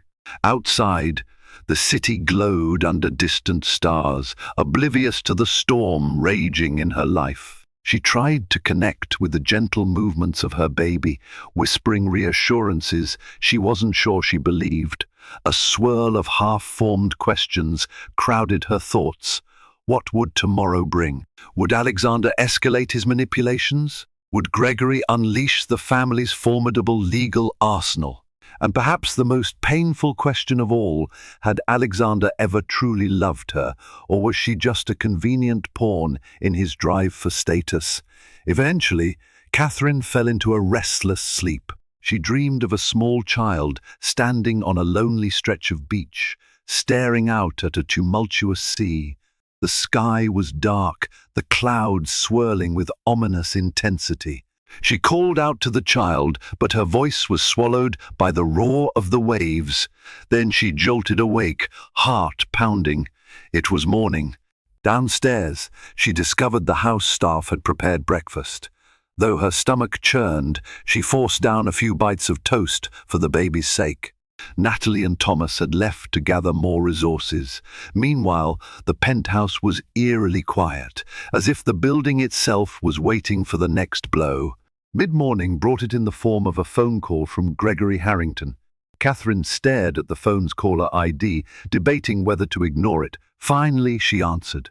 "Catherine," Gregory began, his tone measured, "I want to discuss last night's unfortunate incident." She stayed silent, letting him talk. "Alexander has stepped out of line, I admit. But the worst thing you could do now is involve the authorities or the press. We have a press release prepared. We'll say that Serena Lee was temporarily overwhelmed by stress, and you were simply caught in the middle. We'll frame it as a minor altercation that was blown out of proportion. The sooner we bury this, the better for everyone." Catherine swallowed her anger. "I suppose, in your version of the story, I don't get slapped and told to apologize." Gregory cleared his throat. "We can't have the Harrington family name tarnished by public scandal. My suggestion is you play your part and be the gracious wife. In return, the family is willing to invest significantly in your philanthropic interests. Once you've had the baby, we'll ensure you have a comfortable position in society. No more secrets. Serena will be discreet, or so Alexander promises." A wave of disbelief crashed over her. "You're bargaining with me, trying to buy my silence." His tone became colder. "I'm offering you a way to preserve your dignity, Catherine. Don't underestimate the damage we can do if you oppose us. Think carefully before refusing." The Harrington name carries weight in every major institution in this city and beyond. She shut her eyes, breathing through the heartbreak. This was the Harrington Empire at its rawest, an unyielding fortress that sought to crush anyone who threatened its facade. She found her voice, forging it with the anger she'd been suppressing. "I don't accept your offer. I will not stand by while you and your son degrade me. My child deserves better than a father who values his mistress more than his wife, or a grandfather who sees us as PR liabilities." Gregory's exhale was long and heavy. "You're making a mistake, Catherine. Goodbye, Mr. Harrington," she said, and hung up. As she set the phone down, her hand shook. She felt the reverberations of slamming a door shut on one life, uncertain what lay beyond. But a newfound determination stirred within her. If the Harringtons wanted a fight, she was finally ready to give it to them. The morning after the shocking dinner, news of Catherine's ordeal spread like wildfire. Social media exploded with grainy videos of Serena slapping a visibly pregnant Catherine, followed by Alexander's chilling demand for her to apologize.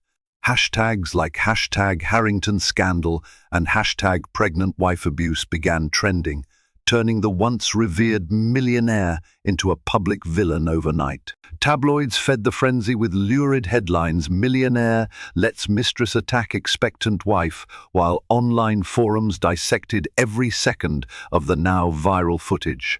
Though stunned by the sudden spotlight, Catherine found unexpected support. Concerned strangers flooded her inbox with messages of solidarity, urging her to stand up against Alexander and the Harrington Empire. Amid the chaos, Gregory Harrington and his PR team scrambled to contain the fallout. They released a statement calling the incident a miscommunication, but Catherine refused to remain silent. Together with her friend Natalie, she sought legal help from Thomas and a specialized women's rights lawyer, Amanda Townsend. They prepared the groundwork for a formal separation, emphasizing Alexander's emotional abuse and negligence, and requesting protection for Catherine and her unborn child. Alexander, meanwhile, withdrew from public view. Torn between protecting his reputation and appeasing his mistress, he oscillated between hollow apologies and veiled threats through text messages and phone calls. Catherine blocked his number for her own sanity, determined to focus on her baby's well-being. She temporarily stayed with Natalie for safety, dreading any attempt by the Harringtons to manipulate her into compliance. Although rumors circulated about her unstable state or alleged gold-digging motives, she remained resolute. Each new tabloid story only solidified her decision. She would not be intimidated into returning to a life of humiliation. By the end of the week, Catherine was poised for a legal showdown. She might have been up against one of London's most influential families, but she had gathered enough courage and enough allies to challenge the Harringtons' stranglehold on her future. The weeks that followed were a tangle of legal paperwork, press speculation, and emotional upheaval.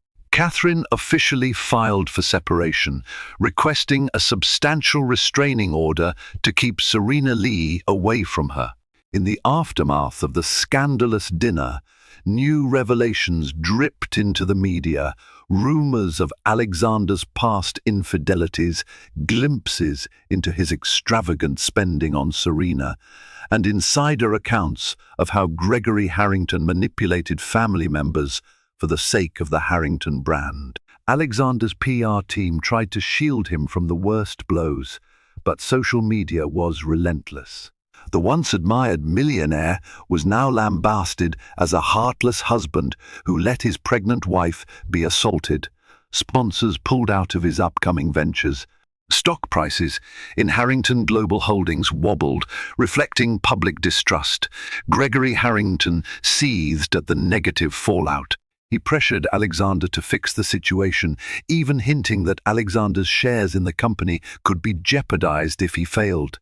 Through it all, Catherine stayed at Natalie's cozy apartment, leaning on her friend's unwavering support.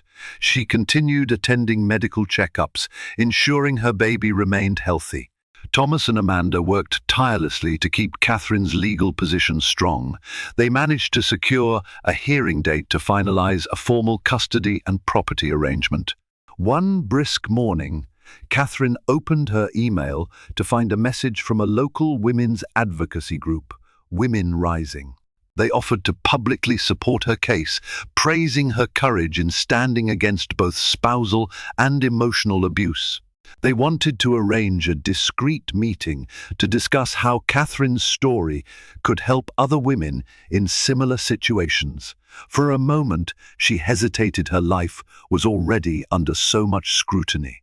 But then she thought of other women trapped in oppressive marriages, afraid to speak out. If her ordeal could shine a spotlight on that issue, perhaps some good could come from her pain.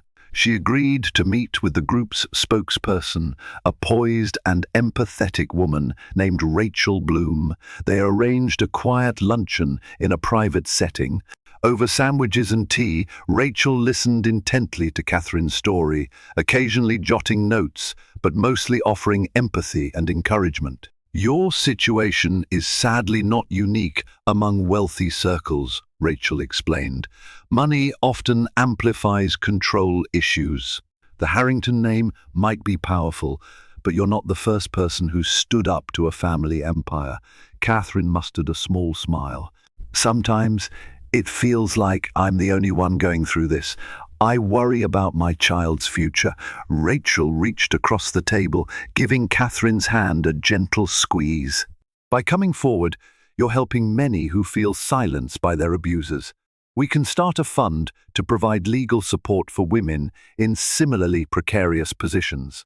If you're open to it, we can release a joint statement emphasizing that domestic abuse, emotional or physical, should not be tolerated no matter how wealthy or influential the family."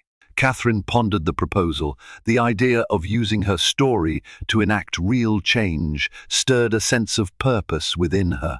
Yet she also feared that aligning too publicly with a women's advocacy group might provoke the Harringtons to retaliate. As if reading her mind, Rachel added, "We'll respect your boundaries. You choose how public you want to be. The main point is to show there's solidarity, that you're not alone, and that powerful bullies can be challenged." Moved by the kindness and solidarity, Catherine agreed to collaborate, at least in a limited capacity. She left the luncheon feeling a renewed sense of agency. She wasn't just a victim. She had a voice, and she could wield it to protect herself and potentially others.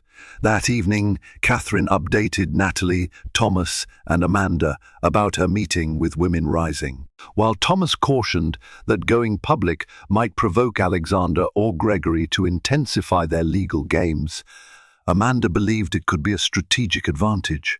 Public support can work wonders, especially in high-profile custody cases, she pointed out. The Harringtons fear bad press more than anything. As the hearing date approached, Catherine braced herself. She still had nightmares, flashbacks of the dinner, the echo of Serena's slap, and Alexander's demand for her to apologize. But each day, she grew more resolute. She would not be cowed by those memories, nor would she let them define her. She practiced mindfulness techniques recommended by her therapist to keep anxiety at bay for the sake of her growing baby. Sometimes she even felt small moments of joy as she contemplated the love she could give this child, untainted by Harrington manipulations. Finally, the day of the hearing arrived. The case was scheduled at a private family court known for handling sensitive, high-profile disputes. A small group of reporters waited outside the courthouse, eager for a glimpse of Catherine. She wore a simple yet elegant navy maternity dress, her round belly now unmistakable. Thomas walked beside her, shielding her from cameras. Natalie squeezed her hand in support before Catherine entered the courthouse. Inside, Amanda guided her to a waiting area where they would speak with the judge in chambers. Alexander and Gregory arrived minutes later. Alexander looked tense, his once confident swagger diminished. Gregory appeared downright grim. Catherine could feel the charged energy in the air. This was the showdown that would determine her baby's future. Inside the judge's chambers, the tension was palpable. Judge Alistair Brandt, known for his integrity, wasted no time. He acknowledged the high-profile nature of the case and reminded everyone of the confidentiality of the proceedings. Amanda presented Catherine's claims: emotional abuse, negligence, the threatening behavior from Gregory, and the assault by Serena. She emphasized that Catherine needed security for herself and her unborn child, requesting sole custody upon the child's birth until a safer arrangement could be established. Gregory's team attempted to argue that the incident at Harrington Hall was overblown, that Catherine was weaponizing a minor altercation. They insisted the Harrington name would provide the child with unparalleled opportunities. They also hinted that Catherine was exploiting the situation for financial gain. Catherine's cheeks flushed in anger, but she kept her composure. Judge Brandt listened carefully, occasionally asking pointed questions. "Mr. Harrington," he said at one juncture, addressing Alexander directly, "is it true you demanded your wife apologize to Miss Lee after Miss Lee struck her?" Alexander fumbled for words. "One, I was trying to de-escalate. It was never about forcing Catherine to apologize. The situation was chaotic. The judge's gaze was unwavering. A pregnant woman was struck. The chaos was inflicted upon her. That's hardly a justification. After hours of arguments, testimonies, and cross-examinations, the judge concluded the session. Catherine could barely breathe as she awaited his decision. With a calm yet firm tone, Judge Brandt stated, "Based on the evidence and witness statements, I'm granting Miss S. Harrington's request for an interim protective order. There will be no direct contact from Miss Lee to Miss S. Harrington, and Mr.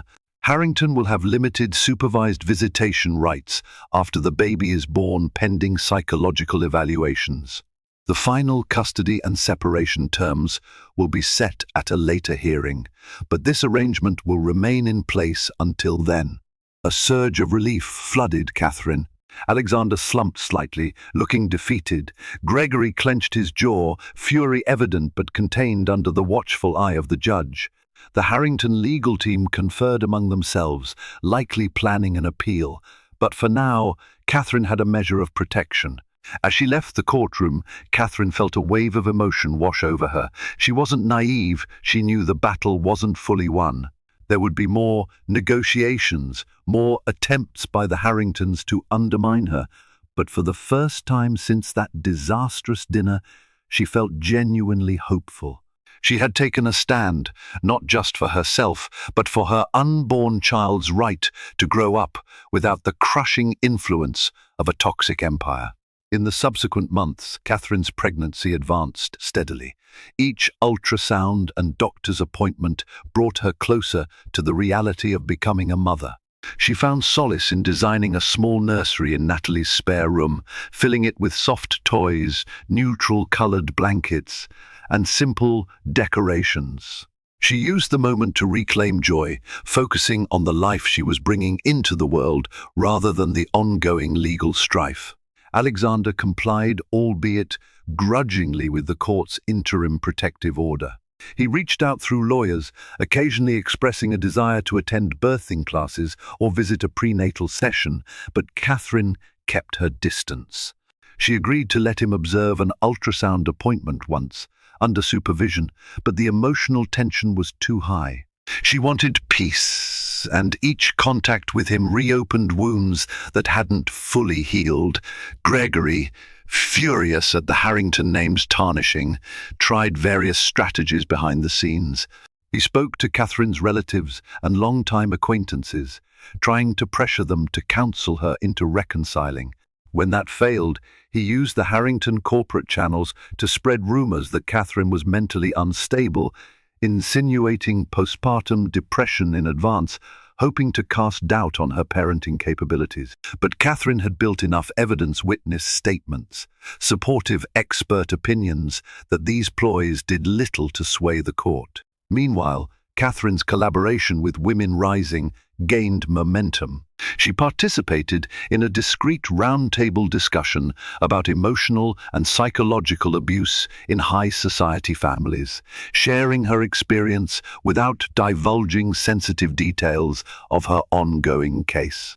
Her story resonated with others who had suffered in silence, and the organization saw a surge in donations. For Catherine, it was a healing process. Each time she spoke out, she reclaimed a piece of her power. As her due date approached, Catherine decided to move into a modest two-bedroom flat that she had purchased years ago before her marriage. It was outside the city centre, away from the penthouse's relentless reminders of Harrington dominance. Thomas arranged for security measures, a reliable alarm system, a simple gate just to keep unwelcome visitors at bay. Surrounded by supportive friends and her own independence, Catherine felt calmer than she had in a long time. Finally, the day came. Late one evening, as a summer rain pattered against the windows, Catherine felt the first contractions.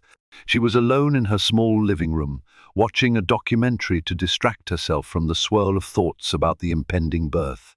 When the pain intensified, she called Natalie, who rushed over immediately. By the time they arrived at the hospital, Catherine's contractions were a few minutes apart.